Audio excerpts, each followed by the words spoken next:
Hi everyone, welcome to the channel. I'm Angelica Villarobia and today we're diving into the topic conditional statement for loop. So if you're a student looking to sharpen your skills, you're in the right tutorial video. So let's get started. So looping statement. What is looping statement? Looping statement allows you to execute a block of code multiple times. The for loop is one of the most commonly used looping structures. So looping is makatabang para makaraan og code nimo na balik-balik without typing it or magsulat ka outro. So ang for loop code is usa ka pinaka mas madali na way para mabuhat ang code. So next is for loop in Python. So usa ang for loop sa Python? For loop is used for iterating over a sequence. So that is either a list, a tuple, a dictionary, a set, or a string. So with the for loop, we can execute a set of statements once for each item in a list, tuple, set, or etc. So sa Python, ang for loop is usa-usahon niya pag-execute ang each item or list na imong ihatag. So ginatawag ko na siya og sequence.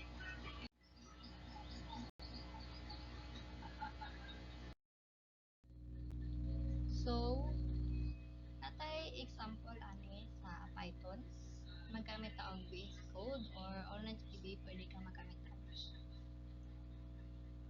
So una is magkutan ta og fruit na variable and then equals atong list na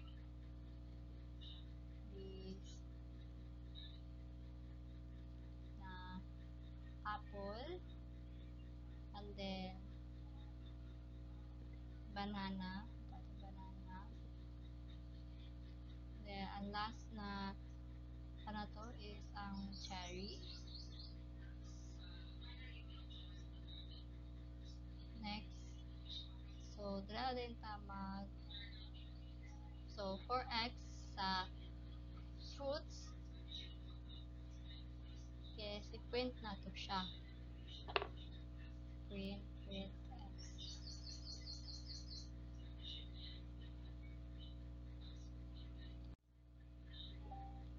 So every fruit sa list is isa-isahon ni og pag-print. So una is 4x in fruits na apple, i-print siya.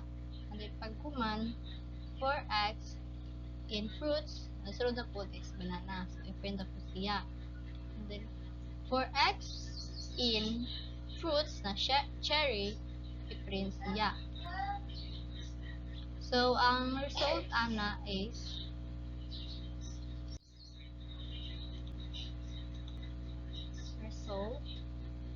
kaning apple, banana, and cherry. So di usa-usa siya pag-print.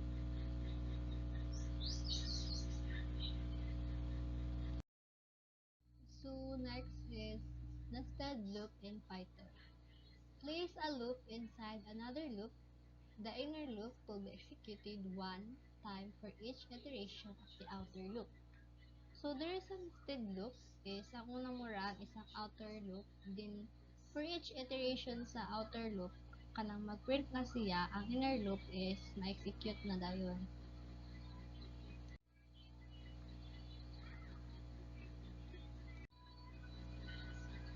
So next is range in Python. So what is range? To loop through a set of code a specified number of times, we can use the range function. The range function returns a sequence of numbers starting from 0 by default and increments by 1 by default and ends at a specified number. So what is range di ay? So range is usa siya ka function sa Python na common po ni siya nga ginagamit sa for loop para maka-repeat og certain block of code na nagadepends sa imong i-input na number. So, ibali example kung 5 imong range, so magsugod siya sa 0 and then ang iyang tama na siya sa 4, dili na ma-include or di na ma-print og apilang 5. Here the example sa range. So, for x in range 6, i-print na to ang x.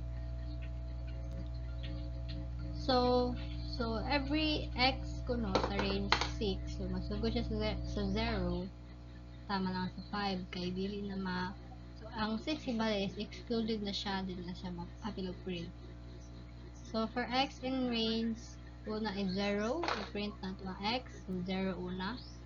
So, hangtod na mo, taman sa 5 lang. Yang ma-print. And then pag-iran na ito ni, kana ang magawas. 0, 1, 2, 3, 4, 5. So, another example is,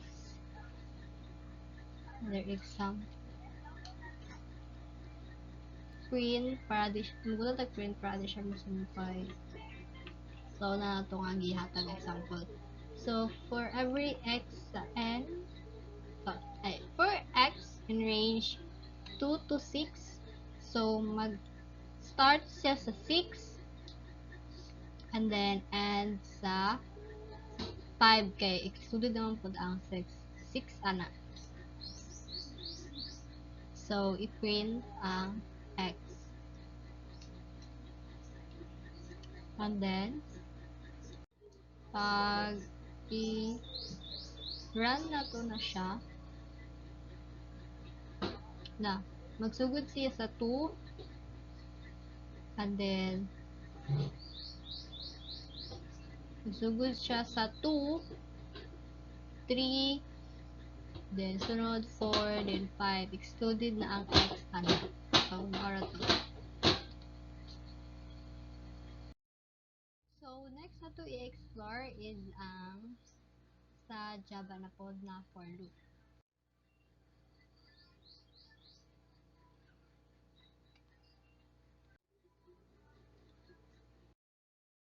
For loop in Java. A for loop is used to repeat a block of code a certain numbers of times. So, ang for loop sa Java is i-allow kaniya maka-repeat of block of code based sa imong gihatag na nga number na gusto nimo ibalik-balik. So, diri na gamit ko og syntax sa Java which is ang public class try akong file name and then public static void name string args then curly brace. So, and then mag-type the example for parentheses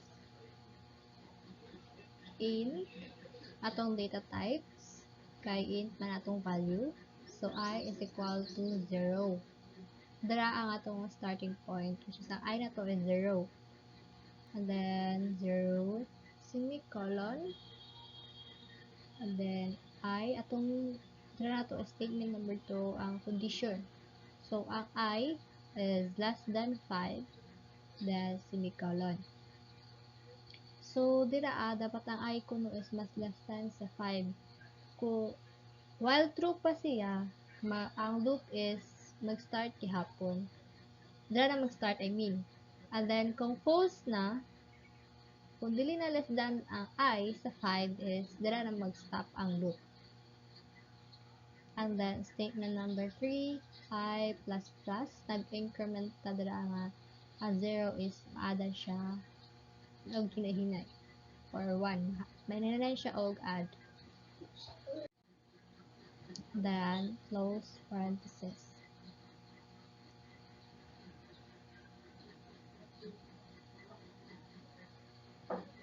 And then, curly brace to start. So, diri natama system.out print lines na I.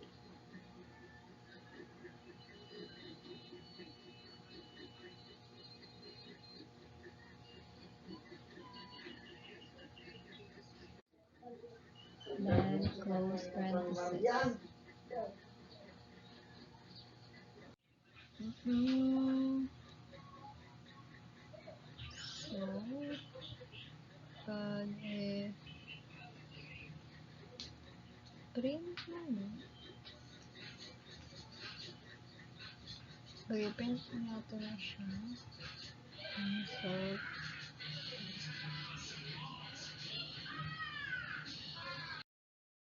So, next is nested loop in Java.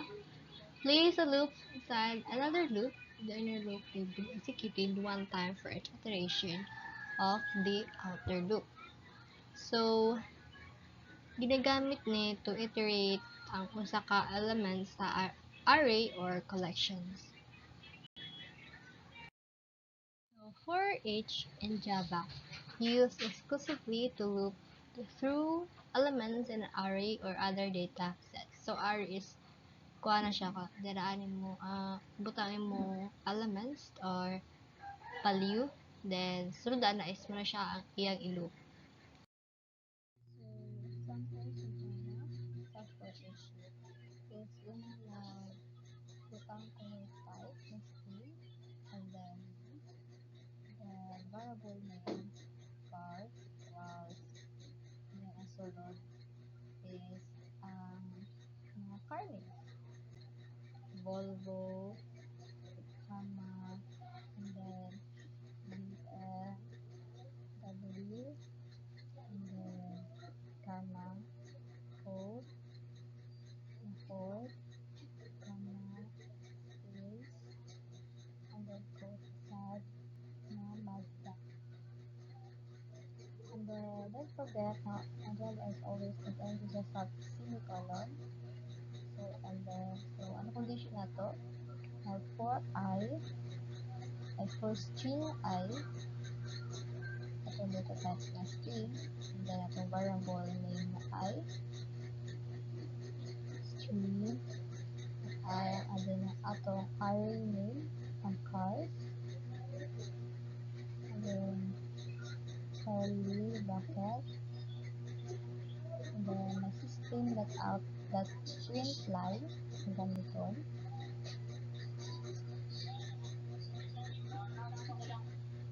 parentheses, and then code, na I, parentheses, then I, ito ito ang I,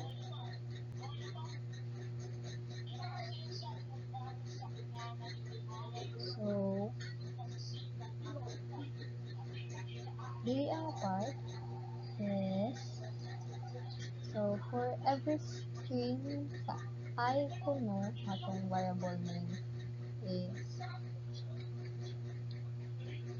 sulod sa array name na cars, so ang Volvo, BMW, Ford, and Mazda is i-print sa usa. So for each cars kuno is i-print I. So una ang Volvo, then ang BMW and Ford, and next is ang Mazda.